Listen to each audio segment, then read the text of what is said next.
सारखं डिप्रेशन येत असेल तर माझं यंत्राचं पाणी जे आहे, तांब्याचं यंत्र हे यामध्ये, हे यंत्र याच्यामध्ये आहे.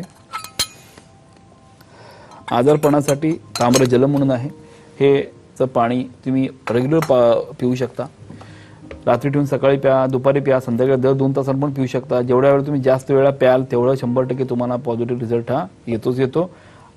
यामध्येच या टिपमध्ये सांगायचं आहे, तुमच्या कुठलंही काम होत नसेल, काय असेल किंवा डिप्रेशन हा प्रकार मनामध्ये किंवा आजारपणाचा येत असेल, यंत्राच्या पाण्याचा उपयोग ब्रेनवर डायरेक्ट होतो, 100% रिझल्ट होतो. त्याचप्रमाणे हे मिठाचं पाणी आहे, हे बादलीमध्ये तुम्ही घेतलं, तुमच्या गुडघापर्यंत येईल असं, आणि दोन्ही पाय न चिटकवता बाजूला ठेवून मिठाच्या पाण्यामध्ये जर पाय ठेवून जर तुम्ही 15 ते 20 मिनिटं बसला आठवड्यामध्ये एकदा, तरी सुद्धा तुमच्या वाईट शक्ती जी निगेटिव्हिटी आहे पूर्णपणे त्या मिठाच्या पाण्यामध्ये सक होते. मात्र दोन्ही पाय चिटकवायचे नाहीत. बादलीत पाणी घ्यायचं मिठाचं, 2 चमचे मीठ टाकायचं, खडे मीठ टाकायचं, त्यात तुमच्या खुर्चीवर बसायचं आणि त्यात पाय ठेवायचे.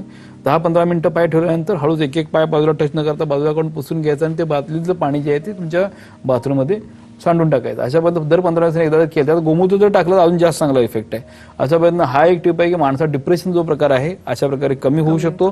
तुमच्या शरीरातला ओरा जो आहे, हा ओरा हा तुमचा क्लीन होऊन तुम्हाला फ्रेश पण वाटतं. आणि अशा पद्धतीने याच वेळेला जर पाणी पित राहिला तर हे जे काही यंत्राचं पाणी पितो द्विगुणित परिणाम त्याचा गॅरंटेडली होऊन तुम्हाला तुमची तब्येत चांगली आहे. तुमची तब्येत चांगली झाली म्हणजे काय, तुम्हाला स्वास्थ्य हा सगळ्यात मोठा मूलमंत्र, हे चांगलं असेल तर गॅरंटेडली तुम्ही बिझनेस वाढू शकतो, चांगला इफिशियन्सी काम करू शकता आणि तुम्हाला प्रॉस्पेरिटी ऑटोमॅटिकली पैशामध्ये कन्वर्ट होऊन त्या ठिकाणी तुम्ही चांगलं गेन करू शकता.